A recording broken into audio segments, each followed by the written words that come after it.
of our University of Mississippi School of Pharmacy PharmChats.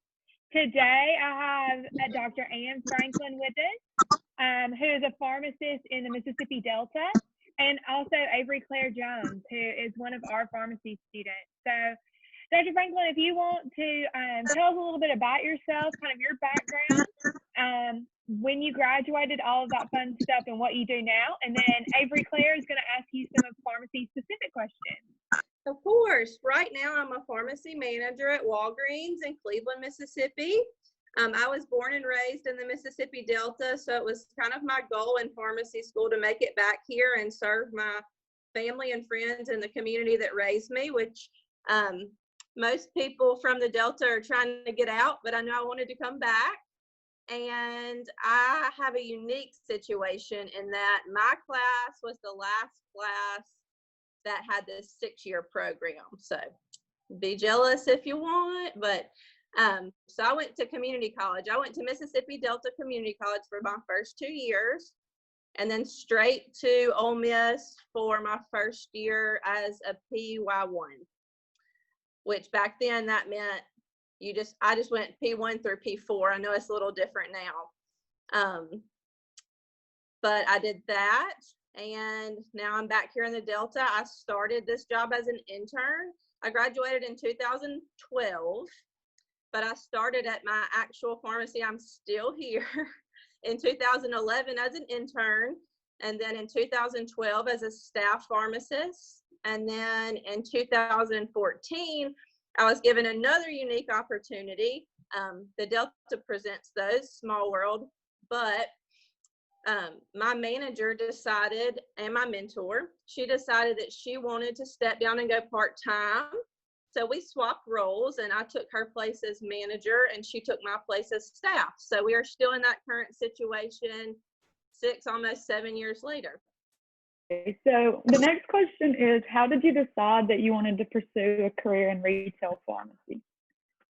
I knew that's what I wanted to do from the get-go, because in high school, I decided I needed to get a job for a little gas money and to learn some responsibility. So I actually started at an independent pharmacy, and I would work. They had a gift area and then the pharmacy, and they actually had 5 pharmacies in town. So I would work on the weekends and after school there, and I thought, this is really cool. And I knew I wanted to do something medical, but at the time, and as a high school student, I was like, no blood, no guts, not for me. But I want to pursue something in the medical profession. So working there really gave me the goal to become a pharmacist, and I had several mentors that worked at that particular pharmacy. It was Sanders Pharmacy in Greenville. I have lots of mentors from there that got me through the whole pharmacy ordeal, but I just decided that was my goal and I was going to go get it. Here I am many years later. What has been, your favorite part of your new role? So, or maybe your favorite part of, what was your favorite part of being a staff, but what's your favorite part now of being the manager? I think my favorite part as staff was just kind of learning my patients. And for me, it's a challenge to,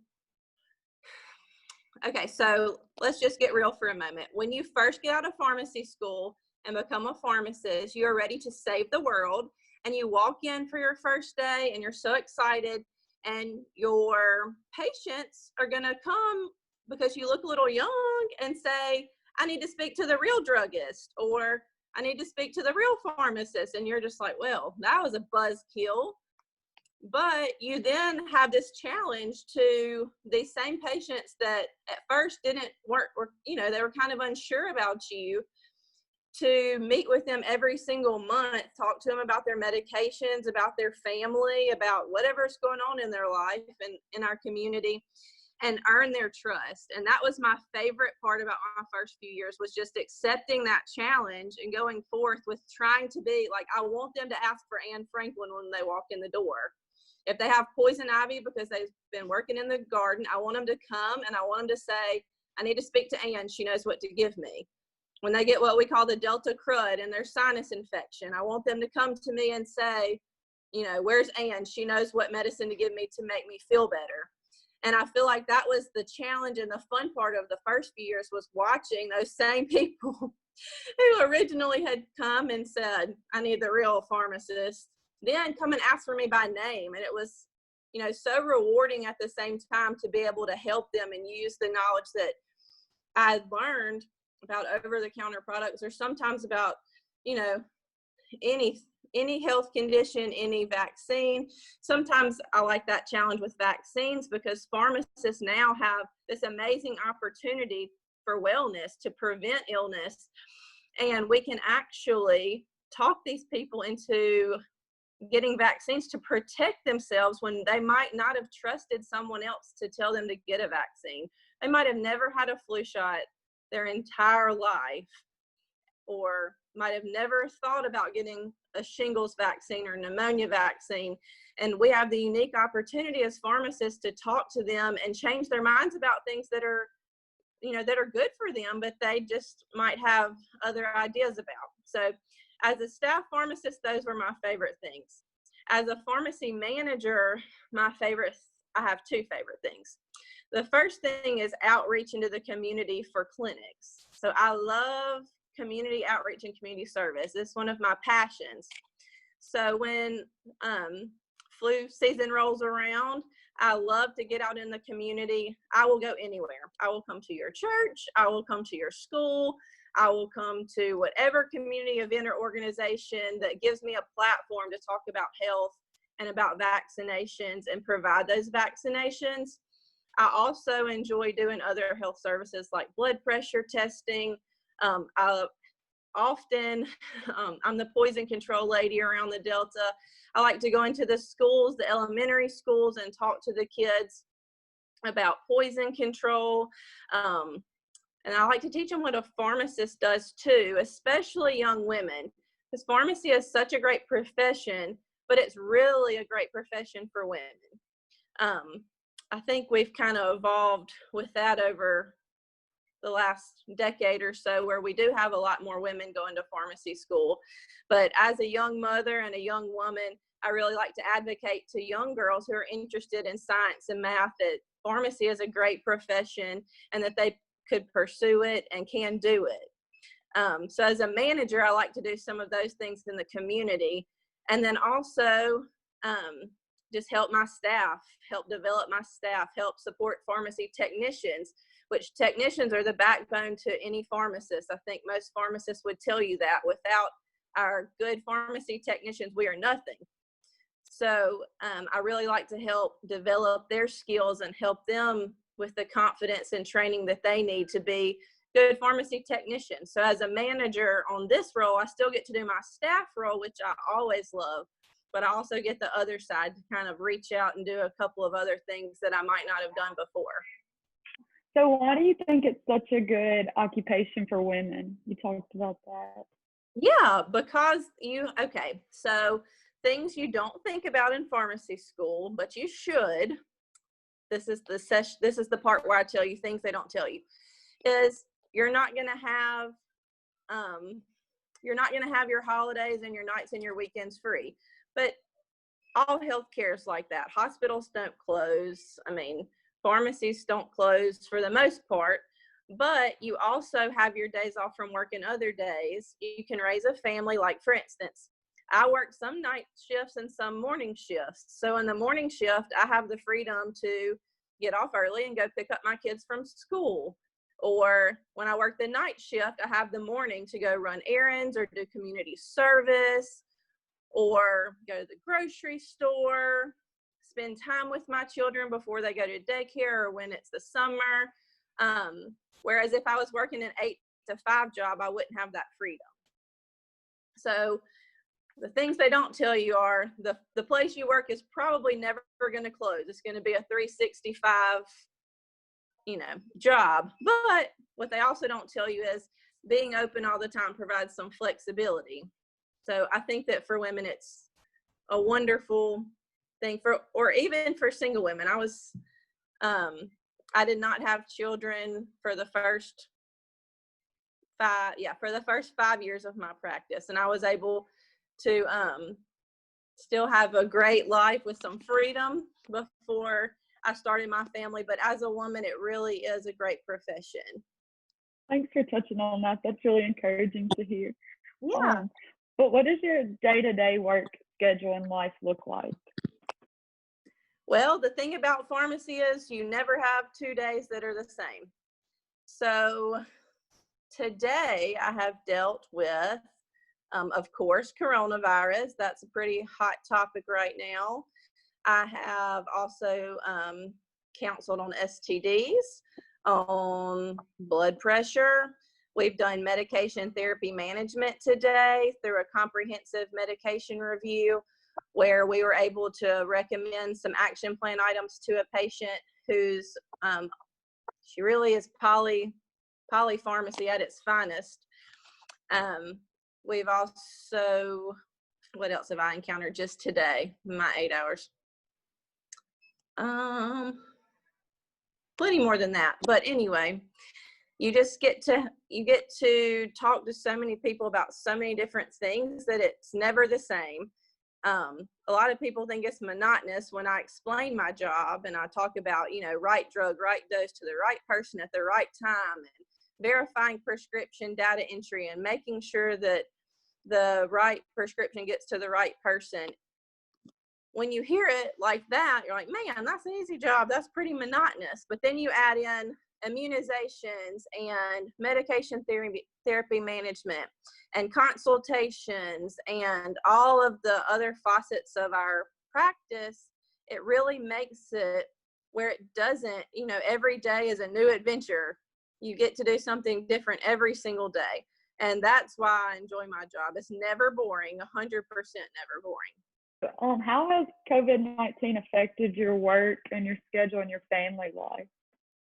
As a retail pharmacist, the PPE. My job requires us to wear a mask right now, which as a retail pharmacist, we never thought we'd, come out in practice and be wearing masks, which I feel like a lot of the general public feels that way. But I joke with my staff all the time and tell them I chose retail over hospital, so I did not have to wear this thing, but we're going to wear them and be happy about it for right now, I guess. So as far as work goes, we have, we've always washed our hands, so that's not a big change. But wearing a mask is a huge change when you're not used to wearing one all the time. Social distancing is a big change because we're in a very small area. I mean, I have, most of the time 2 pharmacists and between 5 and 6 technicians a day, all in this small area, trying to stay 6 feet apart, disinfecting everything after every customer. And then affecting my practice the most is when we go out front on a consult to talk to a patient, we would usually be in pretty close contact with the patient, asking them, what symptoms are you having? What health conditions do you have before we made the recommendation? And we still do that, but we have to maintain 6 feet of distance, which makes patient privacy and that just feeling of patient closeness extremely difficult to maintain. But we're making it work, and we will continue to make it work to keep everybody safe during this time. We never thought when I graduated in 2012 that I'd be a pharmacist during a pandemic, but here we are. So we are just doing the best day to day to protect our coworkers and our patients and their loved ones and just help them navigate this time as well. As a family and as my home life, as I mentioned previously, I have 2 small children. I have 2 boys. They're 1 and 4. So life at my house is pretty hectic right now when I'm at home. They've been home since, I think, March 11th. So we just leave. My husband and I leave and go to work and come home and the grocery store, and that's it. So I think it's very hard on a lot of people right now with the lack of social contact because we're humans. We like to have social contact. So, but definitely in my practice, the distancing and the mask, those are the hardest parts of it right now. When you began your pharmacy studies, did you think that you would end up where you are right now? I knew I would. I knew from the get-go, which is okay to not know. Your rotations really help answer those questions. But I knew from working in that small town pharmacy and deciding I wanted to be a pharmacist that I wanted to be a retail pharmacist. My rotations helped reinforce that because I respect what hospital pharmacists do. I think it's great, but I was mostly just lacking that contact with patients every day. You know, you have contact with patients as a hospital pharmacist, but it's a different type of contact. And for me personally, I like my patients to mostly be well. I'm a softie, so seeing the patients in a hospital bed and at their worst and their sickest was a little depressing to me. So I knew that reinforced where I wanted to be in retail, helping my patients here with their acute and chronic conditions. I always like to wrap these up by asking, what is one piece of advice you have, you went through the community college system, but what advice could you give to a student that is maybe in high school and considering pharmacy, maybe coming through the community college system, or even a student here at Ole Miss or at another university that's considering going to pharmacy school and pharmacy school at Ole Miss? What piece of advice could you give them? Yeah, first off, I would say do it. It's the best school. Ole Miss is definitely the best choice. That's my number one thing. Number two is if you think you want to be a pharmacist, but you're unsure, shadowing is not much of a thing anymore due to pharmacy regulations, but go in a pharmacy and ask the pharmacist the questions that you guys just asked me. You know, what does your day-to-day look like? Can you tell me some things about the program? And if that pharmacist you pursued doesn't have questions or answers for you, someone in that pharmacy does. I'm always willing to talk to students. I'm a preceptor for pharmacists and for pharmacy technicians. And it's so encouraging to me when people ask me about it because, you know, a lot of times high school students were like me. They, you know, I want to do something medical. I want to do something that'll help me make a good income to take care of myself and my family one day, but I don't know what I want to do. And a lot of times when you start as a freshman, you still don't know what you want to do. You major in undecided, and that's okay, because once you start your classes, you'll say, like me, like history, bore and snore, no thank you. Science and math, I love that. So that was like, okay, well, I know I do want to do this. But just seek out someone that you know in your church, in your community, that already is a pharmacist, and ask them. If you are anywhere close to me or want to shoot me an email or anything like that, I love to talk to students and encourage high school students to go into pharmacy school if that's something on their plate or on their checklist that they might be deciding to do. Awesome. Well, thank you so much, Dr. Franklin. Thank you all for tuning in to this week's edition of our Pharmacy Chat. Don't forget to hit like, subscribe, and comment below as to what you want to see next week, and we will see you real soon. Bye, guys.